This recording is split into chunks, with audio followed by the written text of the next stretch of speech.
Here on Veterans Day, I want to highlight a First Coast News alum, an absolute legend, and that is meteorologist Ray Boylan. He was a meteorologist at First Coast News in the 70s, and prior to working on TV, he had an absolute interesting career. Now, Ray was born in Queens in 1934, and he enlisted in the Navy in 1952, where he served until September of 1975.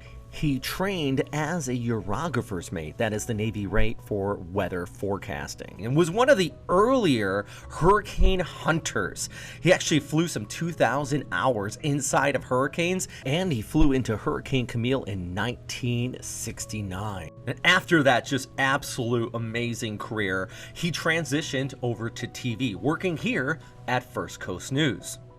And he worked as the chief meteorologist at First Coast News for approximately 11 years before he moved to Charlotte, North Carolina, where he served as the chief meteorologist there at WSOC-TV until 1997. He even served as the broadcast chair at the American Meteorological Society at one point, and was known as having kind of a folksy and very relatable way of telling the weather forecast. So today here on Veterans Day, I want to give a shout out to our former chief meteorologist here at First Coast News, Mr. Ray Boylan. He did pass away in 2010 in Palm Coast at the age of 76.